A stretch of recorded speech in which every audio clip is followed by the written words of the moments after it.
And tomorrow, the Democrat leaders are going to join for a big party out on the National Mall. They're going to descend on our Capitol for their much-anticipated so-called No Kings rally. We refer to it by its more accurate description, the Hate America rally, okay? And I'm not sure how anybody can refute that. If you think about what's going to happen here tomorrow, you're going to bring together the Marxists, the socialists, the Antifa advocates, the anarchists, and the pro-Hamas wing of the far-left Democrat Party. That is the modern Democratic Party. That's where they've gone. And the Hate America rally is the common theme among all those groups. Listen to the language they use themselves. Many of them don't like living in America.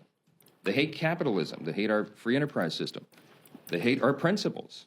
They hate the ideas that we come in to work every day to fight for, to preserve, in the greatest nation in the history of the world. They hate the idea of individual freedom and limited government. They hate the idea of the rule of law. They fight against it all the time. They hate the idea of peace through strength. They lobby against it all the time. Individual freedom, limited government, the rule of law, peace through strength, fiscal responsibility, free markets, human dignity, the things that lead to human flourishing, the things that made us the greatest nation in the history of the world. They're opposed to law enforcement. They're opposed to military. And their votes show it over and over. That's the collection of voices that you'll hear tomorrow that the Democrats will go out and raise their hands with and cheer with. And some of these people are so blinded by their hatred of President Donald Trump that they can't find one reason to celebrate America or all that we've accomplished and continue to accomplish under this new administration. Now, obviously, every American has every right to exercise their First Amendment freedoms. I'm personally a big advocate of that. I spent the first 20 years of my legal career in the federal courts before I came to Congress defending the right to free speech. They have the right to do it. Republicans, by the way, are the party that fights to maximize your liberty.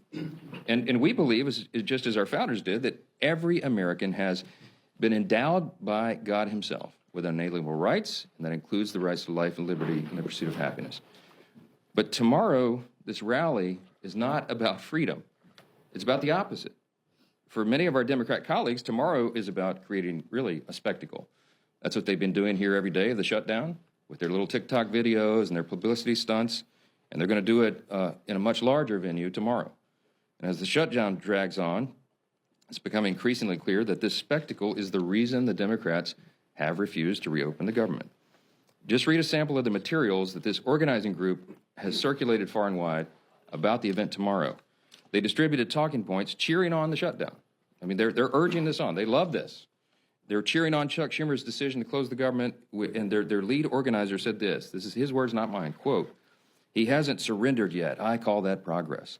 Maybe that's what led Chuck Schumer to say that every day of the shutdown gets better for us. That's what he said. Since then, Democrats have had their 7th, 8th, 9th, 10th, 11th opportunities to reopen the government, and they have obeyed the mob. They have listened to that.